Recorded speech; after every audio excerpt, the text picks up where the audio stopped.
Tem muita gente que vive uma crise vocacional, não é? Às vezes, porque realmente não sabe o que fazer. E às vezes, porque as possibilidades são tantas que a pessoa se perde.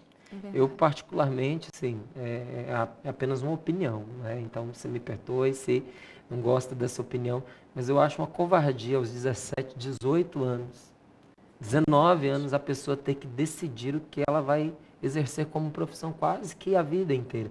É muito difícil, é uma etapa muito delicada, em grande parte esses jovens se sentem confusos, alguns se orientam pela expectativa que os seus mentores têm sobre ele, o professor, o pai, o tio, o avô, não é? E acabam se dedicando a um curso e a profissionalizar-se, não em algo que gostaria de exercer, né, pelo resto da sua vida, mas na expectativa que outros têm a seu respeito. E às vezes na metade do curso, quando isso acontece, graças a Deus, que a pessoa percebe em tempo, faz uma mudança, né? Às vezes finaliza o curso e é quando ela vai começar a exercer aquela profissão que ela percebe, isso não tem nada a ver comigo, eu faço bem, não é? Eu sou um excelente profissional desta área, mas é um excelente com menos aí, um excelente com um negativo na frente, porque não me traz realização pessoal. E se você pergunta para essa pessoa, mas o que você quer fazer? Ela não sabe. O coach consegue ajudar? É porque, na verdade, o adolescente ainda não sabe bem quem ele é. Ele ainda está num processo de descobrir-se, né? De revelar-se diante do mundo, diante da vida. E para você fazer uma escolha, é importante você ter bem firme os seus valores, né? O que para você realmente importa, né? Então, é ainda um período de formação aí nessa fase dos 17, 18 anos. Mas o coaching pode auxiliá-lo sim, né? A um autoconhecimento, e aí ele vai identificando o que para ele é importante, o que ele gosta, quais são os seus talentos pessoais, o que ele pode desenvolver com aquela profissão. Né? É importante ele saber, ele não consegue ver muito futuro, muito além, ele vê muito o presente. Né? Então é importante você levá-lo a sonhar, né? Para que ele possa identificar o que eu quero ser daqui a 20 anos. Né? Então o coach pode sim auxiliá-lo numa descoberta aí da melhor profissão a seguir. O mais denso desse acompanhamento, Elaine, se dá em quanto tempo? Olha, eu costumo dizer que, e a sociedade também orienta, né, que em 10 encontros, né, são sessões individuais, né, ou em grupos, mas sendo em grupo a gente precisa saber se a questão a ser tratada é a mesma. Né? Então, 10 encontros de sessões individuais, você já tem uma pessoa que está pronta, né, para realizar. E a gente vai medindo, né? Cada processo a gente avalia se a ação foi efetiva, se o resultado foi alcançado, ou se precisa melhorar ou fazer uma mudança de estratégia para poder alcançar o que ele espera. Você percebe que as empresas elas já têm se despertado e se preocupado em abrir espaço para esse tipo de profissional dentro dela? Sim.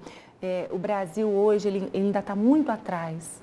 Né? Nós temos no mundo uma projeção. A Austrália, 88% das empresas utilizam coach para os seus profissionais. Na Inglaterra, em torno de 70% das empresas usam o coach para seus profissionais. No Brasil, apenas 27% das empresas aproveitam o trabalho do coach para desenvolver o que a gente chama de capital intelectual.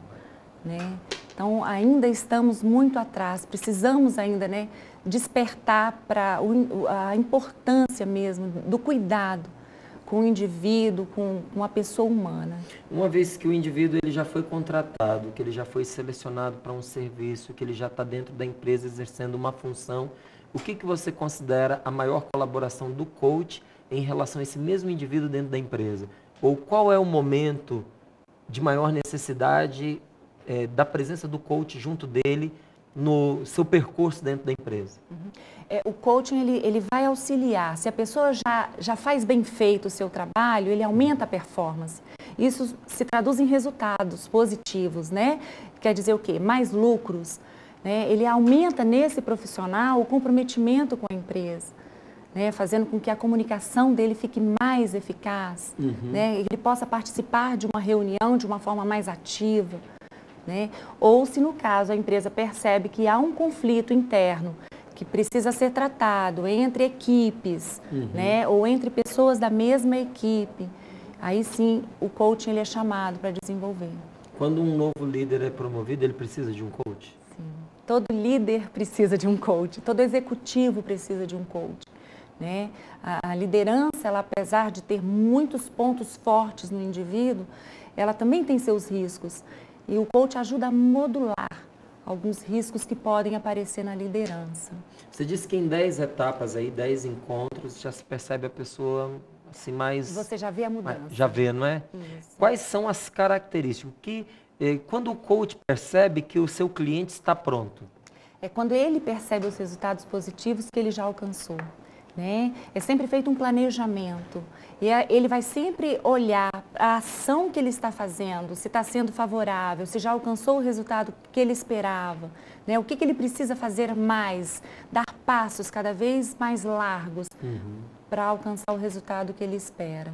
Como é que se define essas metas dentro desses processos? E como é que você controla isso? As metas são numa parceria, né? Profissional, o coaching e o cliente, que é o coachee, que eles fazem um planejamento. Qual o objetivo a ser alcançado? E é sempre dado a ele um desafio que ele é capaz de alcançar. Né? Aí a gente vai começar a diagnosticar se tem crenças limitantes que impedem dele ir além. Então, o coaching ele trabalha com quebra de paradigmas, né? Mudanças de crenças.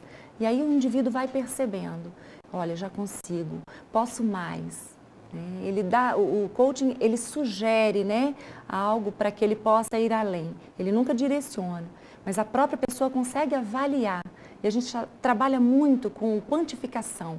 Né? Então, o coaching ele consegue quantificar o quanto ele já alcançou do resultado que ele esperava, o quanto ele ainda precisa, o quanto ele se compromete para poder realizar e alcançar. Para a gente ter uma referência de comparação, é muito mais caro do que uma entrevista com um psicólogo, é mais ou menos o mesmo preço, é mais barato? O processo de coaching ele é mais caro, né? Ele tem um valor maior, né? Porque ele é muito focado, então ele é concentrado, você prepara o indivíduo de uma forma rápida, né? Não é como terapia que a pessoa vai, prolonga, tempo, né? Tem pacientes aí, na minha abordagem, com a abordagem mais humanista, que é uma abordagem mais rápida, né? Mas que o paciente se estende a um ano e meio em terapia. O coach não. O coach ele faz o quê? Ele coloca a pessoa em prontidão, né? Vamos supor se ele contrata para 10 sessões, reavalia, vê se precisa um novo contrato para alcançar um novo resultado ou novas metas. Dentro desses quadros de assistência social, você percebe que há prefeituras que já investem na contratação desse tipo de profissional para oferecer também esse serviço à sua população mais carente? Não, o coaching é uma profissão ainda elitizada, né? Ainda não está no meio, né, governamental, no sentido de prestadores de serviço nesta área. Não é? Muito, muito. Tá certo. Elaine, já foi nossa entrevista. Passa tão rápido quando a conversa é boa, não é? Verdade. Então, muito obrigado. Obrigada a você pela oportunidade. Deus abençoe você. Não é? E você ficou conhecendo um pouco mais sobre essa profissão que está à sua disposição. Ajuda de duas maneiras. Não é? Ajuda aquele que quer contar com esse tipo de apoio, não é? Com um profissional da área, e ajuda aquele que está buscando uma descoberta vocacional e que se identifique com esse tipo de trabalho. Não é? Às vezes, olha aí, está uma dica maravilhosa para você que já queria fazer psicologia, não é? E como direcionar aí o seu estudo e a sua prestação de serviço.